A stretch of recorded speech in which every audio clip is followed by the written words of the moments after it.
गुरुर्ब्रह्मा गुरुर्विष्णु गुरुर्देव महेश्वरो गुरुर साक्षात् परम ब्रह्म तस्मै श्री गुरुवे नमः। वसुदेवं सुतं देवं कंसचाणूरमर्दनं देवकी परमानंदं कृष्णं वंदे जगद्गुरुम्। अखंडमंडलाकारं व्याप्तं येन चराचरं तत्पदं दर्शितं येन तस्मै श्री गुरुवे नमः। जगद्गुरु भगवान कृष्णम अथो ज्ञान गुरुवे नमः। शिक्षा गुरुश्च रामदासे युवराजे नमो नमः। भगवान श्याम सुंदर माँ राधे राधे के श्री चरणों में नमन करते हुए, सत गुरुदेव के लिए भी यथायुग प्रणाम करते हुए, संत समाज, ब्राह्मण समाज, माताएं, बहनें, हम उम्र साथी, छोटे छोटे बच्चे, जहाँ तक ये इस यंत्र के द्वारा वाणी पहुंच रही है वहां तक के समस्त प्राणीजनों के लिए भी यथायुग प्रणाम नमन दंडवत। जय श्री राधे, जय श्री कृष्ण। श्रीमद् भागवत कथा पर आधारित भक्ति ज्ञान वैराग्य में प्रवचन श्रवण करने से पूर्व समस्त भक्तगण अपने अपने इष्ट देवताओं के लिए, इष्ट गुरुओं के लिए और पितृगणों के लिए यथायोग प्रणाम करेंगे। जो कभी हमारे संबंधी थे, आज उनसे बिछड़े हुए हमें वर्षों व्यतीत हो चुके हैं, ना जाने किस अवस्था में हैं, ना जाने किस लोक में बसते हैं। जहाँ भी हों, जैसी भी अवस्था में हों, श्रीमद् भागवत कथा के श्रवण करने मात्र से जो हमें आनंद की अनुभूति हो रही है वह उन्हें भी प्राप्त हो, उन्हें भी प्राप्त हो, उन्हें भी प्राप्त हो। जय श्री राधे, जय श्री कृष्ण। श्रीमद् भागवत कथा दिव्य और आनंदमयी पावनमयी कथा सुखदेव जी महाराज राजा परीक्षित को श्रवण करा रहे हैं। राजा परीक्षित के हृदय में जो भी शंकाएं उत्पन्न होती हैं उनका समाधान कर देते हैं और सत गुरुदेव के द्वारा यही कार्य किया जाता है कि अपने शिष्य, अपने भक्त के हृदय की जो शंका है, जो हृदय में कचरा भरा हुआ है, जो अंधकार है, उसे प्रकाशमय कर दे। आज राजा परीक्षित के हृदय में बड़ा आनंद का अनुभव कर रहे हैं, क्योंकि उन्होंने समस्त लोक लोकांतरों की गणना सुनी, बहुत राजा और भक्तों की कथाएं सुनी। अब परंतु भगवान श्याम सुंदर का माधुर्य चरित्र जब से प्रारंभ हो गया है तो उनके हृदय में मानव शंकाओं का समाधान पहले ही हो गया। केवल भाव से और भक्ति से ही श्रीमद् भागवत कथा श्रवण की जाती है। भगवान का जो माधुर्य चरित्र है उसे सहजता से समझ में नहीं आ पाता है। जब तक हमारे हृदय में पूर्ण रूपेण भावना हो, समर्पण भावना उत्पन्न हुआ हो, तब तक भागवत समझ में नहीं आएगी। ये उदाहरण आपको दिए, जयंत के द्वारा भी दिया कि जयंत को शंका हो जाती है, सती माँ को शंका हो जाती है। आगे भी आप सुनोगे ब्रह्मा जी को भी शंका हो जाती है। वो भी परमात्मा नहीं मानते, उन्हें साधारण मानव ही मानते हैं और ऐसा ही अपने हृदय में धारण कर लेते हैं कि ये साधारण मानव है और मैं कैसे स्वीकार कर लूं जब साधारण मानव की बात है। ऐसे ही हम लोग जब भगवान के चरित्र को गणित की दृष्टि से देखते हैं, तर्क की दृष्टि से देखते हैं, तो भगवान में भगवान नहीं दिखाई देते, फिर साधारण मानव हो जाते हैं। भाई, हम किसी भी तीर्थ में जाते हैं, वहां हमारे हृदय में यदि भाव है तो वहां देवता का वास है, और भाव का जब अभाव हो जाएगा तो फिर वहां कुछ भी नहीं, केवल कंकड़ पत्थर से बनी हुई बिल्डिंग ही तुम्हें दिखाई देगी, अर्थात वो मकान मात्र रह जाएगा। उसकी सुंदरता में ही आप लोग देखते रह जाएंगे कि कैसे बना है, कैसा पत्थर है, कैसी कलाकारी है, कैसी आकृति है। इन सब बातों में ही हम उलझ के रह जाएंगे। जो हमारे हृदय में भगवान की श्रद्धा होनी चाहिए थी उसमें कमी आ जाती है। तो राजा परीक्षित तो पूर्ण रूपेण अपने को समर्पित कर चुके। श्रीमद् भागवत कथा में यही बात सबसे पहले देखी जाती है कि अनेकों मार्गों का अनुसरण करते हुए राजा परीक्षित प्रारंभ होते हैं। भाई, एक दिन की कथा सुनी, एक विषय से दूर हो गए, कामनाओं को विश्राम दे दिया है, क्रोध को विश्राम दे दिया है, लोभ को विश्राम दे दिया है। अब उनके हृदय में लोभ भी नहीं है कि मैं भोग भोगूं या मैं धन संपत्ति को अर्जित करूं या और कोई भी बात, कोई है ही नहीं। वो आज विषयों से परे हो गए। इसी का नाम वैराग्य है। और जब तक आपके हृदय में कुछ पाने की चाह है, इच्छा है, तब तक आप बंधन में हो।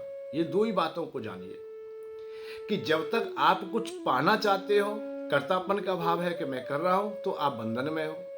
और यदि आप लोग इन विषयों से अलग हो जाते हो। जानिए जबई जीव जग जागा, जानिए जबई जीव जग जागा, जब सब विषय विलास विरागा। वैराग्य क्या है कि इनसे वैराग्य हो जाए। किससे? विषयों से। काम क्रोध मद लोभ मोह आज से तुम्हें वैराग्य हो जाए, यही मुक्ति है। विषयों से मुक्ति हो जाना मुक्ति है।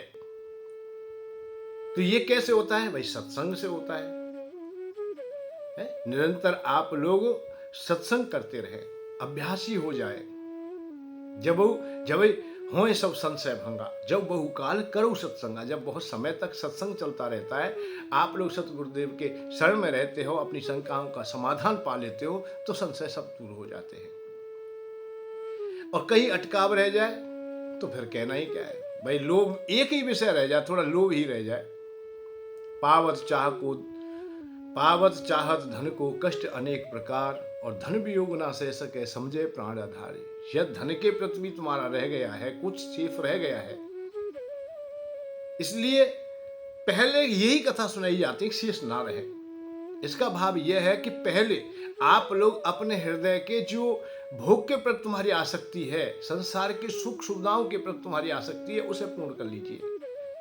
भगवान राम सुग्रीव को 4 महीने के लिए भेज देते हैं कि जब तीसरा महीना खत्म हो जाए, बरसात ठंडी हो जाए, तब मेरे पास में आ जाना। चौथे मास में तुम मेरे पास में आ जाना,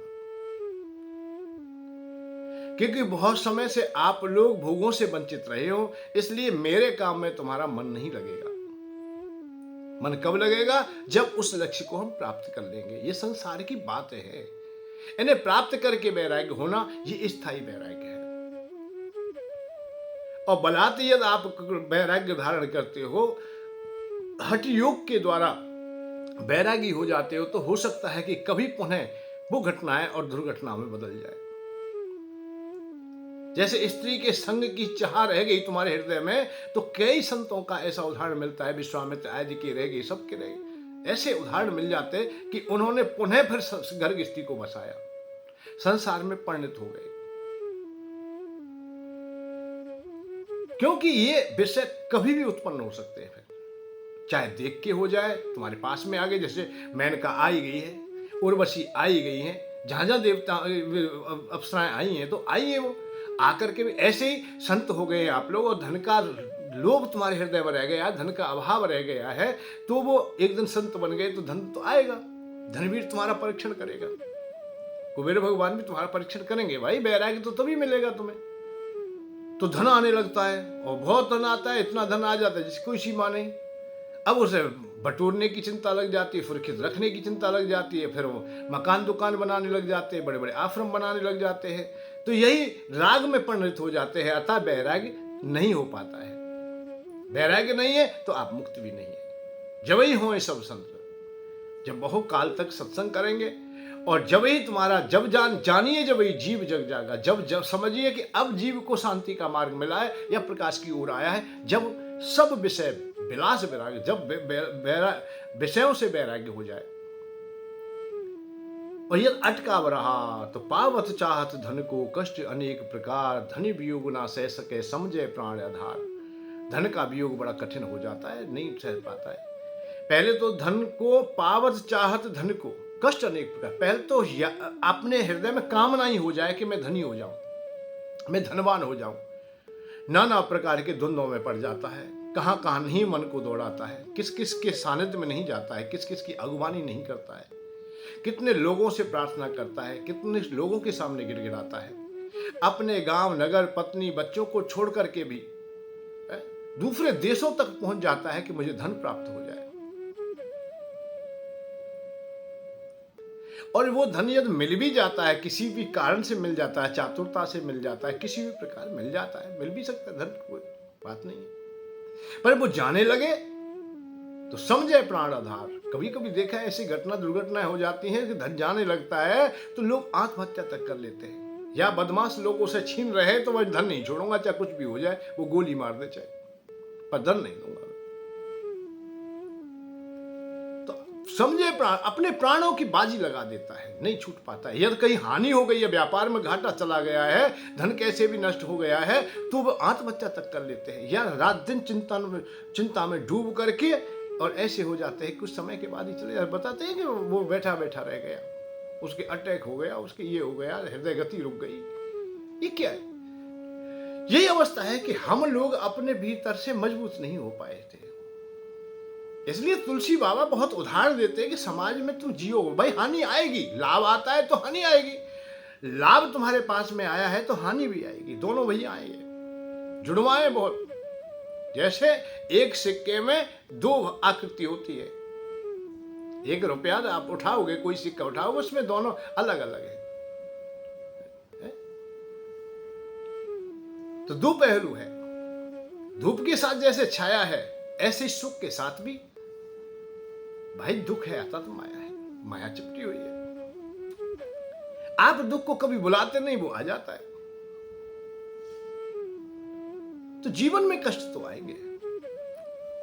इसीलिए संत लोग निर्णय देते हैं कि धैर्य से काम लेना। उस समय जब आपत्ति काल आ जाए, कोई बात आ जाए, तो समझदारी से काम लेना। धीरज धर्म, धैर्य से, धीरज से, और धर्म को मत छोड़ देना। तेरा जो धर्म है, तेरा जो वर्ण धर्म है, तेरे माता पिता का जो धर्म रहा है, तेरे पूर्वजों का जो धर्म रहा है, उसे मत छोड़ देना।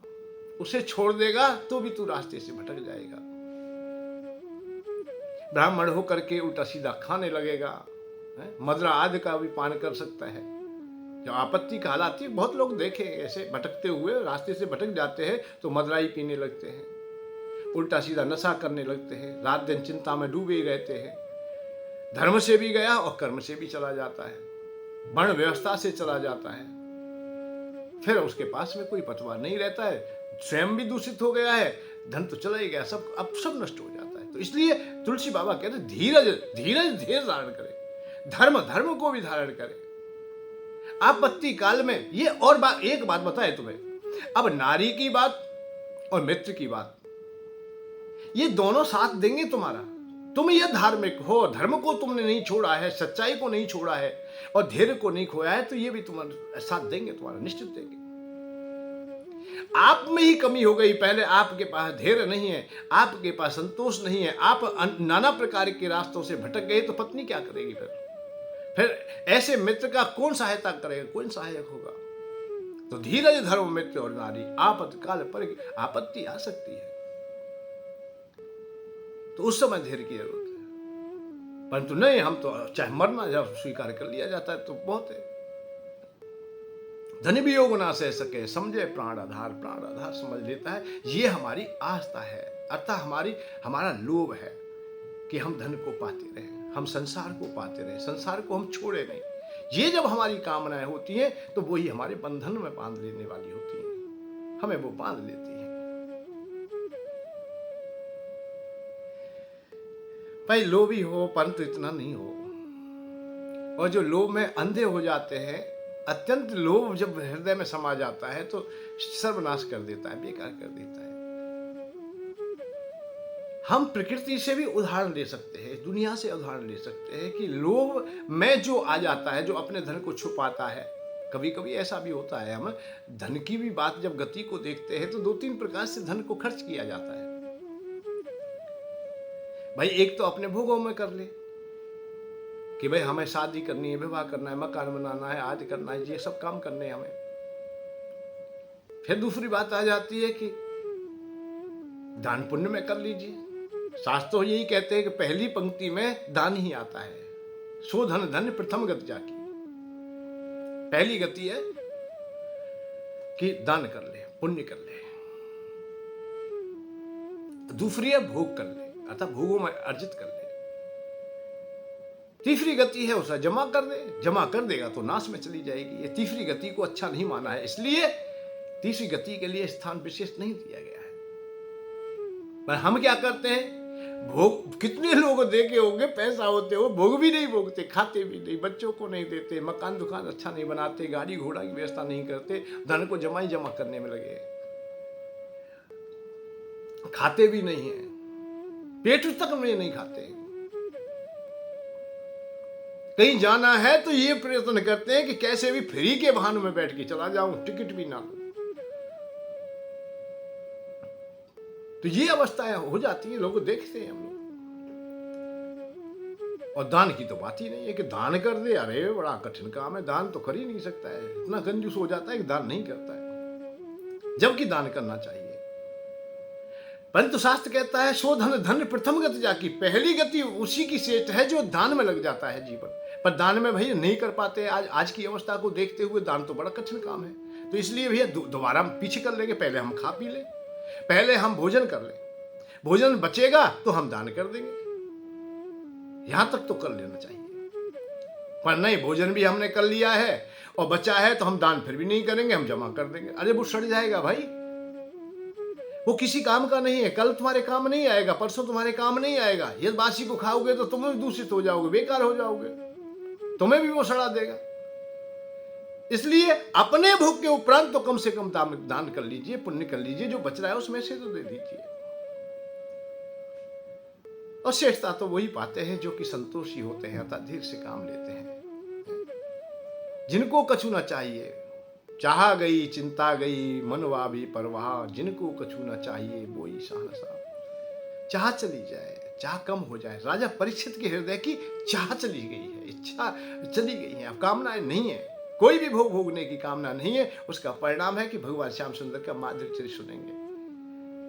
भगवान श्याम सुंदर का माधुर्य चरित आप सुन रहे थे कि भगवान का अवतार हो गया। नंद बाबा के जहां बहुत खुशियां मनाई गई, मैया के जहां बहुत पीड़ा रही है, देव की मैया के जहां बहुत पीड़ा रही है, और यशोदा मैया के जहां आनंद रहा है। ये प्रकृति की गौणता है, एक जगह खुशी मनाई जाती है तो एक जगह दुख है। कहीं जन्म हुआ, कहीं मरण हुआ, कहीं पे खुशियां, कहीं परी मरी, कहीं ऊंचे टीले चमक रहे, कहीं नीचे घूमकर तार करी, कहीं ऊंची भूमि है तो कहीं खाक उड़े हैं बेखुमार, कहीं पे खुशकी कहीं तरी। देखते हैं ऐसा जीवन है, कहीं ढेर पड़े जड़ जीवर के, कोई कर्ज किसी से मांग रहा, कोई चले नहीं बिन मोटर के, कोई नंगे पैरों भाग रहा। तो ये अवस्था है हमारी। जग की अजब तस्वीर देखी, एक हंसता है 10 रोते हैं। तो देव की मैया के जहां आंखों में आंसू हैं, तो यशोदा मैया के जहां आनंद है। तो नित्य उत्सव मनते हैं। इधर जब कंस को यह ज्ञात हो जाता है कि जो कन्या को मैंने पछाड़ा वो अष्ट भुजाओं वाली देवी होकर के महामाया के रूप लेकर के, और वो मुझे आकाशवाणी के द्वारा बता गई कि तुझे मारने वाला ब्रज में पैदा हो गया, तो मंत्रिमंडल बैठा लिया है। थोड़ी उदारता वसुदेव जी के और देवकी के प्रति जो कंस के हृदय में आई थी, वो अब कठोरता में पुनः बदल गई। तो इसलिए दुष्ट व्यक्ति की विनय, दुष्ट व्यक्ति का संग, दुष्ट व्यक्ति की क्षमा याचना, उनका कोई स्थिरता नहीं होती है। मंत्रिमंडल बैठा है, बात रखी है, तो यही बात कही है कि अभी पैदा हुआ है तो छोटा बच्चा है, तो इसलिए जितने भी ब्रज की बात कही है, तो ब्रज में छोटे छोटे बच्चे हैं। ब्रज का भाव है कि जहां नंद बाबा वास करते हैं। संपूर्णता से तो ब्रज क्षेत्र वही होता है जब गौ की धूली से कण कण भूमि का स्पर्श पा जाए। गौ की चरण धूली अतः खुर के द्वारा खुद जाती है, अतः उखड़ जाती है, धूली बन जाती है, उसे ब्रजरज कहते हैं। तो 1 लाख लाखों गाय की बात आती है नंद बाबा के यहाँ। तो ब्रज के लिए कह दिया, ब्रज की तो अंदाजा लगा लिया है कि गोकुल की ओर ही ऐसा होगा, नंद बाबा जहां वास करते हैं। परंतु छोटा बालक है, उसे मारा कैसे जाए? आदेश दे दिया जाए कि पकड़ पकड़ के मारा जाए तो चारों तरफ अराजकता फैल जाएगी, विद्रोह हो जाएगा, ये अच्छा नहीं लगेगा। तो युक्ति मुक्ति अपनाई गई कि ब्रज में जितने भी छोटे छोटे बालक हैं उन्हें राक्षसों की सहायता से खत्म कर दिया जाए। तो उनमें ही बकासुर की एक बहन है जिसका नाम पूतना है, उसे याद किया है, वो प्रकट हुई है, और कंस ने उन्हें आदेश दे दिया है कि जितने भी छोटे छोटे बच्चे हैं उन सबको मार दीजिए और किसी को पता ना चले। ऐसे जानिए, जब जाओ आप लोग नाना प्रकार के रूप धारण करना जानती है तो मैया बन के जाइए, उसी की मैया को आरे उसी पर किसी को पता नहीं चले, अपने को छुपा के, पूतना बन के नहीं, तुम मैया बन के जाओ, अतः घर की गृहिणी बन के जाओ, घर की स्त्री बन के जाओ। ब्रजवासिन बन के जाओ, ऐसा आदेश दे दिया। भागवत जी कहती पूतना जाती है और पूतना अपने जब रास्ते में जाते जाते विचार करती है कि मेरे भाई ने आदेश दिया है, जो स्वयं ना रोक सका, बहुत बलशाली है, देवकी की कारागार में रहते हुए कारागार भी उन्हीं के यहाँ है और वहां वो ना रोक सका तो मैं कैसे मार पाऊंगी। परंतु जो आदेश दिया है उसको तो मैं मानूंगी, क्योंकि राजा की आज्ञा है, गुरु की प्रभु की आज्ञा तो ये तो माननी पड़ती है, माता पिता की आज्ञा माननी पड़ती है। यहां पूतना की जो क्रिया है वो अनख भक्ति में आती है। अनख क्या होता है कि हम लोग भाव भी रख ले और कुभाव भी रख ले। पूतना चलती जा रही है, चलते चलते विचार करती है कि तू तो जब स्त्री में मां बनेगी तो मां बन करके बच्चे को मारेगी तो कि ये तो बहुत अन्याय की बात होगी, ऐसा तो हमने सुना नहीं है। ऐ चलती जात पूतना ध्यान करे मथुरावासी, कि अपने भैया को याद करती है कि तूने मुझे आज्ञा दी है, परंतु ठीक है, पर तेरी आज्ञा को मानूं कैसे। ऐसी विचार कर लेती कि माधव की ओर ध्यान चले जाते हैं कि तूने ऐसा विचार कर ही कैसे लिया कि मां बन के जाएगी और दूध पान कराएगी या छोटे बच्चे को तू मारेगी। तो एक स्त्री को ऐसा नहीं करना चाहिए अपने से। तो श्रीमद् भागवत कथा में पूतना के हृदय की भावनाओं को अनेक प्रकार से सामने रखा गया है, बहुत उदाहरण दिए गए हैं। पूतना ऐसे ही विचार करती है, मैंने ममता दूध मिले कैसे, अब कैसे वचन निभाऊं मैं, कैसे वचन निभाऊंगी कि मैं पूतना हो करके आज तो मैं मां वाली बन जाती हूं और मां बनती हूं तो फिर मैं उस शिशु को मारूंगी कैसे, और मां नहीं बनती हूं तो राजा की आज्ञा को पालूं कैसे। विष को पिलाऊं तो दूध नहीं और दूध पिलाऊं तो मां बनूंगा, दूध पिलाऊंगी तो मां बन जाऊंगी और विष माता पिता पिलाती नहीं, विष न पिलावे मात पुत्र को कैसे कहना मानूं मैं। ओ बनवारी मात दुखारी, ओ ब्रजवासी मात दुखारी, कैसे वचन निभाऊं मैं, कैसे वचन निभा सकूंगी तुम्हारे। ये अनख भक्ति की क्रियाओं में आता है कि एक बार मतलब अपने राजा की बात देख लेती है, अपने स्वभाव निज स्वभाव को देख लेती है, फिर अपनी क्रिया में आ जाती है कि तू पूतना है, तुझे ऐसा नहीं सोचना चाहिए, चल। ऐसे ही सोचते सोचते सोचते सोचते वहां चली जाती है। और जैसे ही यशोदा को ही केवल गोपी दिखाई देती है, केवल गोपी दिखाई देती है तो यशोदा को ही दिखाई देती है और किसी को नहीं, और सबको तो यशोदा दिखाई देती है। ला बहना मुझे लाला दे दे, स्तनपान कराऊं मैं, रेशम म्यान में बाल रखी बज देख देख मुस्काऊं मैं। रेशम म्यान में जैसे तलवार रखी हो ऐसा ही व्यवहार है आज पूतना का, भीतर कुछ है बाहर कुछ है। पूतना ठाड़ी सोच करे अब पुत्र वाली बन जाऊं मैं, पूतना भेष त्याग दऊं अब मैं, ब्रजवासिन बन जाऊं मैं। पूतना को कोई जान न देगा, मैया बन कर जाऊं मैं, कर श्रृंगार चुनरिया ओढ़ी ब्रज मोहन को पाऊं मैं। ऐसी बन के चली गई तो माता भी न पहचान सकी। ला बहना मुझे लाला दे दे, ला मुझे लाला दे दे, स्तनपान कराऊं मैं। मेरे दूध में वो सामर्थ्य है कि जो भी पाता है वो चिरंजीवी हो जाता है, अमर हो जाता है, उसको फिर कोई भी शक्ति उसे पराजित नहीं कर सकती, किसी भी अस्त्र शस्त्र का प्रभाव उन पर नहीं पड़ता है। हे बहना मेरे में वो सामर्थ्य है। तो मैया है, मैया के बालक को कोई प्यार करे तो बड़े गदगद हो जाती है, पूतना को स्वयं को देती है। परंतु पूतना जैसे ही कृष्ण भगवान को लेती है तो हृदय में भाव उत्पन्न हो जाता है, कान्हा तेरी माता बन गई। अरे मैं अब ऐसी अवस्था, मैं पुत्र को कैसे मारूं, मैं कृष्ण को कैसे मारूं। तो वही प्रार्थना करने लगती है कि तू मेरा उद्धार कर दे, दोनों की बात रह जाएगी। कान्हा तेरी माता बन गई, मां को गले लगा ले तू, सुत बिछोहू सह नहीं सकती, अपने धाम पठा दे तू। मैं अपने पुत्र को कैसे मारूंगी, मैं तुझे खो के जी भी नहीं सकती, इसलिए तू मेरा उद्धार कर दे। कृष्ण भगवान कहने लगे, अरे मां तू मां बन के तो आई है, परंतु असली मां नहीं है तू।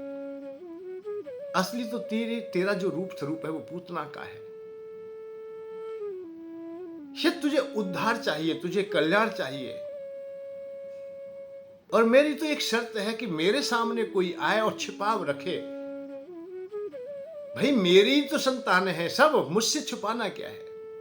सब मम प्रिय सब मम उपजाए, मेरे ही द्वारा तो है, सब मेरे द्वारा उत्पन्न है। फिर जब मेरी संतान है तो मुझसे छुपाना क्या है? निर्मल मन जन सो मोय पावा, मोय कपड़ छल छिद न भावा। अरे मैया मुझे निर्मल मन चाहिए। तू मैया बन के खड़ी है, तू माँ तो बन गई है पर नकली माँ बन गई। नकली मुझे पसंद नहीं है। माता मेरी सहायता कर, तत्काल पूतना बन जा तू। माता तेरा दूध पिया है, ब्रज की सहायता बन जा तू। अरे माँ तेरा दूध पिया है, तू मेरी सहायता कर। सहायता क्या है? तू तत्काल पूतना बन जा तू पूतना बन जा। तू यशोदा बन के मत रह कि यशोदा दूसरी हो नहीं सकती। तू जो यशोदा बनी है, तेने जो रूप धारण किया है वो तेरा बनावटी है, कृत भेष है, तेरा बनावटी भेष है। मैया जब तक तो मैं उद्धार किसी का कर ही नहीं सकता, उसे मैं अपना भी नहीं मानता हूं जिसके हृदय में यह छुपाव है कुछ भी पवित्र पावन हृदय हो जाए। पूतना ने भी विचार कर लिया है। गूंगे की भाषा माता जाने, कर दे निछावर प्राणों को। माता बन उद्धार नहीं है, पूतना बन दे प्राणों को। पूतना ने भी विचार कर लिया है, जैसे गूंगे बालक की भाषा माता जान जाती है, ऐसे ही अपने कान्हा की मूकता को मानो पूतना ने समझ लिया है। गूंगे की भाषा माता जाने, कर दे निछावर प्राणों को। माता बन उद्धार नहीं है, पूतना बन दे प्राणों को। तू यदि माता बनी रहेगी तो तेरा उद्धार नहीं है, समझ गई। इसलिए श्रीमद् भागवत कथा में स्पष्ट रूप से आता है कि पूतना अपने असली रूप में ही आती है। इस बात को हमेशा जानिए कि भगवान के द्वारा जब कल्याण हुआ है तो छल कपट में नहीं हुआ है, अपने असलियत पर आ गया है, उसी को भगवान ने स्वीकार किया है। चाहे कालनेमी के चरित्र को देख लीजिए, चाहे मारीच के चरित्र को देख लीजिए, पूतना को भी देख लीजिए। जो विषय जैसे भी राक्षस विपरीत अवस्था में आए थे, जब भगवान के द्वारा मारे गए तो वो अपनी असलियत पर आ गए। ये परिचय देते हुए आगे कि मैं ये हूं और मैं आपकी शरण में हूं, प्रभु मुझे अपना लीजिए। अंत में जो शब्द निकले उनके श्रेष्ठ शब्द निकले। तो पूतना अपनी असलियत पर आ गई, अपना असली रूप धारण कर लिया। तो भगवान ने उनके प्राण अपने हृदय में बसा लिए। रत्नावली मात पूत संकल्प मात दे प्राणों को। आना चाहत मेरे प्राण ब्रजवासी, रख ले प्राणों को। मेरे प्राण तेरे पास आना चाहते हैं। श्रीमद् भागवत कथा में पूतना का वैसे दिव्य चरित्र है। पहले से भी व्यवहार ऐसा ही रहा है कि वो बच्चों को वो मारने वाली ही कही गई है। कंसेन प्रहता घूरा पूतना वाल घातनी, बालकों की घात लगाती थी, बच्चों को खा जाती थी। पूतना, जिसके पूत ना हो वही तो पूतना है। जो बच्चों से प्रेम ना करती हो वही तो पूतना है। अब ज्यादा पूतना नहीं है, पूरी पूतना नहीं है, तो कम तो पूतना हर घर में होने लगी है। दूसरे को नहीं मारती है, ये पूतना तो अपने बच्चों को नहीं मार रही थी, क्योंकि उसके तो बच्चे थे ही नहीं, उनके कोई बच्चा थे ही नहीं, वो दूसरों के बच्चों को मारती थी।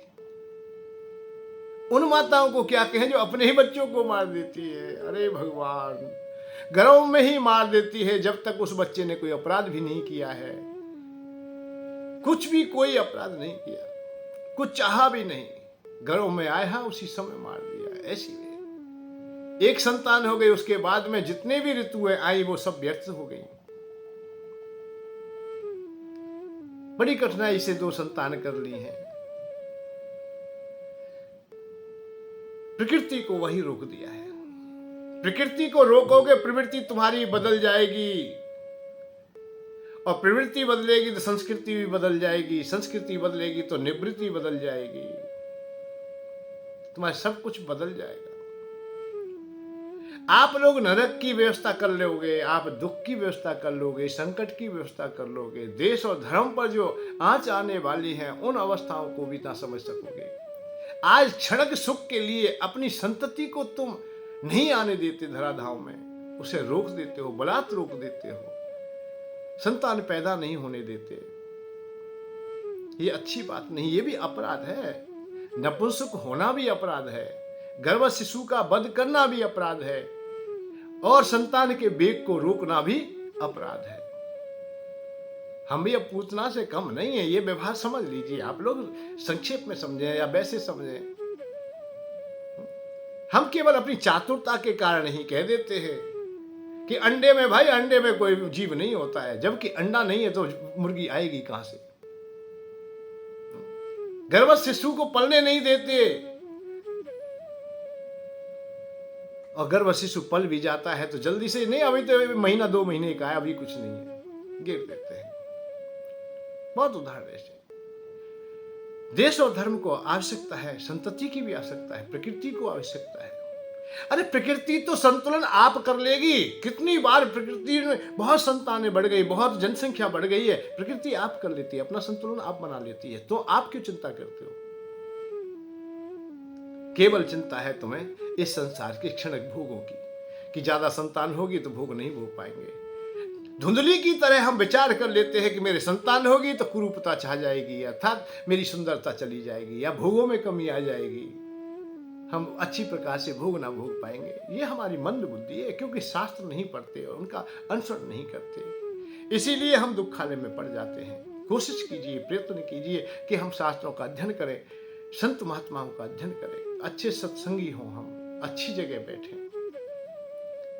ऐसा ना किया तो सब कुछ नष्ट हो जाएगा। जीवन सदैव नहीं रहने वाला है, बहुत जल्दी जाने वाला है, जा रहा है रात दिन। बचपना पता नहीं कब चला गया, जवानी आते आते तो बुढ़ापा पहले दस्तक दे देता है, क्योंकि रोटी कमाने में ही लग गए हम लोग, धन कमाने में लग गए, हमें पता ही नहीं चला है कि कब हम वृद्धावस्था तक पहुंच जाएंगे। अब पहुंच गए हैं। पानी जैसा बुलबुला आसमानस की चार, देखत ही छुप जाएगा जो सारा प्रभात, पता ही नहीं चलेगा। पानी जैसा बुलबुला है, उसकी बूंद जैसा है, चमक तो रहा है, मोती जैसा दिख रहा है, परंतु उसी किरणों के द्वारा तू खत्म भी हो गया है। ये जीवन तुम्हारा स्थिर नहीं है, कुछ समय के लिए मिला है, तो उसका सदुपयोग करें, सही मार्ग को जाने। मन पछतैवो अवसर बीते, नहीं तो पछताने के अलावा तुम्हारे पास में कोई मार्ग रह नहीं जाएगा, कोई न रहेगा। अब नाथ है अनुराग जाग जड़, त्याग दुरासा जीते, मन पछतैवो अवसर बीते। जल की रेख कर्म सब सारे, क्यों खींचे मन हीते, जल को ही लाभ न हानि, क्यों खींचे मद पीते, मन पछतैवो अवसर बीते। जल की रेखा के समान ये काम है, ये जो तुम्हारी क्रियाएं हो रही हैं, जल की रेखा के समान। धन यदि स्त्री होता तो बुजुर्ग लोगों ने भी, पूर्वजों ने भी बहुत कमाया था, उन्होंने भी प्रयत्न किया था, परंतु हमें तो पाया नहीं भैया। हर व्यक्ति को कमाना पड़ा, हर व्यक्ति को मकान बनाना पड़ा। अच्छा, एक तो आप जितने भी लोग हैं देख लीजिए, कौन सा ऐसा सदगृहस्थी है जिसने मकान नहीं बनाया, जिन्होंने जीविका के साधन नहीं बटोरे, जिन्होंने खेती व्यापार आदि नौकरी पेशा जो नहीं किया हो। सबको करना है, तो फिर सबको ही करना है, तो फिर हम इतना प्रयत्न क्यों करें कि 7-7 पीढ़ी तक बैठ के खाएंगे। जब पहले बुजुर्ग ना खवा पाए, पहले पूर्वज ना कर पाए, तो हम ही क्यों कर पाएंगे भाई? अपने आप करेगा, भूख लगेगी तो भोजन खोज लेगा, और भोजन खोजता है, भोजन करता है, भोजन के को जानता है, समझता है कि भोजन इसे कहते हैं, तो फिर कमाना भी सीख जाएगा कि उसे ये जानने का तो स्वयं का ही कर्तव्य है कि भोजन आता कहां से है। बहुत लोग कहते देखेंगे, भैया हमने कभी कमाया नहीं, पता नहीं क्या, हमने बैठे बैठे खाया। तो अरे मूर्ख बुद्धू, इतना तो सोचता कि भोजन आता कहां से है, इसकी उपज कैसे होती है, इतना नहीं जाना है तो मर जा शुगर कुकर की तरह, कोई परेशानी नहीं। हमेशा एक बात का ध्यान रखिए, जीते लोगों के लिए आप श्रद्धावान हैं, तो मरने वालों के लिए भी श्रद्धावान हुई, खूब मर जाओ, कोई परेशानी नहीं। रोज पैदा होते हैं, लाखों करोड़ों रोजाना मार दिए जाते हैं, घरों में से बाहर नहीं आने दिया जाता है, तो वो हत्या नहीं है क्या? जब तक आपका बुद्धि विवेक सही निर्णय नहीं लेगा, अच्छा काम नहीं करेंगे, तब तक तुम हो ही नहीं, श्रेष्ठ हो ही नहीं, अच्छा हो ही नहीं कुछ भी। अच्छे जब ही हो जब तुम कुछ करो। संस्कृति के लिए करो, देश के लिए करो, धर्म के लिए करो, मानवता के लिए करो, अपनी घर गृहस्थी के लिए करो, अरे अपनी पत्नी के लिए करो, अपने बच्चों के लिए करो, कोई काम तो करो। हम जो कह रहे हैं तो आप दान पुण्य मत करो, बिल्कुल मत करो। अपनी पत्नी के लिए तो करो, पत्नी तो खुश रखो, अपने बच्चों को तो खुश रखो, और आप स्वयं भी खुश रहो। आप अपने स्वास्थ्य का ध्यान रखें, अपने घर गृहस्थी का ध्यान रखें, परिवार का ध्यान रखें, बड़ा आनंद आएगा जीवन का। अरे परलोक ना सुधार सके तो या लोक है तो सुधार लो। अब कितने लोग हैं इस लोक को भी नहीं सुधार पाते, परलोक की तो बात ही छोड़िए। तो जीवन जाएगा, कोई नहीं सोचने वाला, कोई नहीं रोने वाला। मैंने देखा है कि कितने लोग मर जाते हैं, उन्हें दाह संस्कार करने के लिए भी भजन बन जाते हैं। कोई फूंक दे तो ठीक है, नहीं ऐसे ही है, सब कुछ ऐसे ही।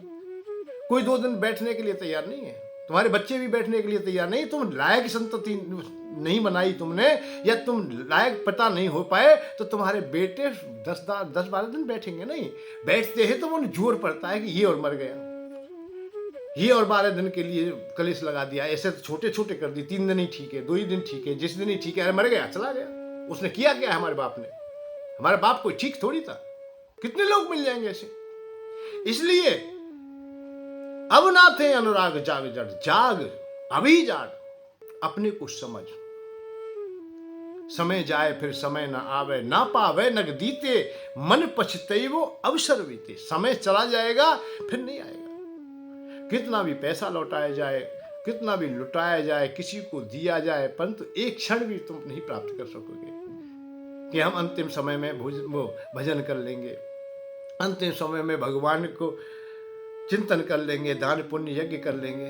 नहीं नहीं, ऐसा नहीं हो सकता है। बड़ा कठिन काम है, कोई पता नहीं अगले पल क्या होने वाला है, अवसर मिले ही नहीं है? अवसर खोजते रह जाए, ना मिले। इसलिए ये कहा, और बुढ़ापे के लिए बहुत तैयार रहते। बहुत तो मैंने चर्चा सुनी, बुढ़ापे में करेंगे। अरे दिन जो जीवन भर तूने किया है वही बुढ़ापे में होगा। ठगी की है तो ठगी हो गए, उल्टा सीधा कार्य किया तो बुढ़ापे में भी वही होगा। भजन नहीं हो सकता है, तेरा मन लगेगा ही नहीं। तुम्हारी वृत्ति, तुम्हारी जो परंपरा है वो बन गई है, अलग बन गई है परंपरा तुम्हारी। तुम्हारी ठगी की बन गई है, भोगों की बन गई, तो भोगों में ही रहोगे, चाहे सामर्थ्य हो या ना हो, फिर भी वहीं में रहेंगे। और बुढ़ापा भजन के लिए, किसने कह दिया भाई बुढ़ापा भजन के लिए है? आंख में तनेगा जाला, लाठी से पड़ेगा पाला। बुढ़ापा क्या है? आंख में तनेगा जाला, आंखों से दिखाई नहीं देगा। लाठी से पड़ेगा पाला, 2 पैरों की जगह 3 पैर हो जाएंगे। वृद्ध अवस्था आनी है, वृद्ध अवस्था तो आई। बैठे बैठे पड़े पड़े करते रहोगे, मलमूत्र त्याग थूकते रहोगे, पीक दानी है। इतनी सामर्थ्य नहीं रहेगी कि बाहर जा करके जंगल में या कहीं भी जा करके मलमूत्र त्याग ले। थूकने के लिए भी नजदीकी चाहिए, खड़ा नहीं हो जाएगा। यह है बुढ़ापा। अब कहने लगे आप भजन करेंगे, आप गुरु सेवा करेंगे, आप तीर्थ करेंगे। इस अवस्था में क्या कर पाओगे? कुछ नहीं होगा। बैठे बैठे पड़े पड़े करते रहोगे, मलमूत्र त्याग थूकते रहोगे, पीक दानी है। अरे भक्ति क्या करोगे जब शक्ति ना रहेगी? अरे भक्ति क्या करोगे जब शक्ति ना रहेगी? बोलने की भी इस जवानी में, अरे जवान भी ना हिल सकेगी, बोल ना सकोगे, चल ना सकोगे, देख ना सकोगे, सुन ना सकोगे, जब कोई काम ही नहीं होगा। इसीलिए भक्ति साधन योग कर, इसीलिए भक्ति साधन योग कर, और भोगों से वियोग कर। राम को मत भूल प्यारे इस जवानी में। असलियत बात यह है कि जवानी की क्रिया है। तुम्हारा जीवन केवल 20 साल का है। खूब ज्यादा करो, 25 का कर दीजिए। जब 100 सालों जीना चाह रहे हो तो बढ़िया है भाई। 20 साल तो तुम्हारे पढ़ने लिखने में चले गए। 20 साल ही तुम अपनी स्वतंत्रता से कमाने खाने की बात कर सकते हो। जो क्रिया करनी है तुम 20 साल ही करेंगे। अब उनको आप लोग संसार में ही धुनकर की तरह निकाल दोगे। एक कपास धुनने वाला धुन धुन धुन धुन धुन धुन कर लगे, पूरा जीवन और धुन में निकल, ऐसे ही निकल जाए, कोल्हू के बैल की तरह चला जाए। जब 20 साल के बाद में देखते हैं नीचे से संतान चली आई, 20-25 साल की बहू भी हो गई, अब बहू भी कुछ ना कुछ कहने लगे, अपनी बात रखने लगे, तो जितना भी तुम निर्णय लेते थे अब स्वतंत्रता से निर्णय नहीं ले पाते हो, अब तो बच्चों को भी पूछना पड़ेगा। कुछ समय के बाद वो बच्चे भी नहीं पूछेंगे तुम्हें, वो अपने आप ही तुम्हारा कोई निर्णय मान्य नहीं होगा। तो जीवन में जो कीमती समय है वो 20 साल का ही तो है, वही तो समय है, थोड़ा सा समय है, उसी में तुम्हें सब काम करने हैं। संसार का भी काम करना है, योग का भी काम करना है, तो भोग का भी काम उसी में करना है, और भोग का उसमें करेंगे तो योग का भी उसी में करना है। इसीलिए भक्ति साधन योग कर, भोगों से भी योग कर, राम को मत भूल प्यारे। जवानी में ही जवानी की कीमती है। अब हम कहें बुढ़ापे में भजन करेंगे, भैया नहीं होगा। इसलिए कोशिश कीजिए, और भजन तुम्हारा यही है कि तुम केवल जवानी में मानव बने रहो, मानवता को धारण करें, अपनी संस्कृति को समझें, अपने सनातन धर्म को समझें। ये बहुत महत्वपूर्ण बात है। यदि देश ना रहा तो तुम्हारा धर्म ना रहेगा, धर्म ना रहा तो तुम्हारा जीवन ही बेकार हो जाएगा। इसलिए यदि अपने जीवन को सुरक्षित रखते हो तो संस्कृति को अपनाइए, संस्कृति को समझिए, संस्कृति के अनुसार चलिए, फिर अपराध नहीं होंगे। अब नाथ है अनुराग जाग जड़, त्याग दुरासा जीते, मन पछतई वो अवसर बीते। यह सब कुछ जानने वाला है, इसलिए अपने को समझ लें। जय श्री राधे, जय श्री कृष्ण। श्रीमद् भागवत कथा पर आधारित भक्ति ज्ञान वैराग्य में प्रवचन बगैर संगीत के बड़ा आनंद आता है। आजकल वैसे संगीत बहुत चल रहा है, बड़े बड़े मधुरता से संगीत किए जाते हैं, कोई समझ में आए या ना आए पर संगीत है, कथा समझ में आए या ना आए परंतु कथा है, किसी का कल्याण हो या ना हो फिर भी कथा है। हरे अनंत हरि कथा अनंता, कथा अनेक प्रकार से है, परंतु आज की कथाओं में अर्थ सामने आ गया है। पहले बुजुर्गों के जमाने में हम जब छोटे छोटे थे तो बगैर माइक के भी कथा हो जाती थी, संगीत तो था ही नहीं, और बड़ा आनंद आता था। पूरा गांव बैठ करके अच्छी प्रकार से सुनते थे।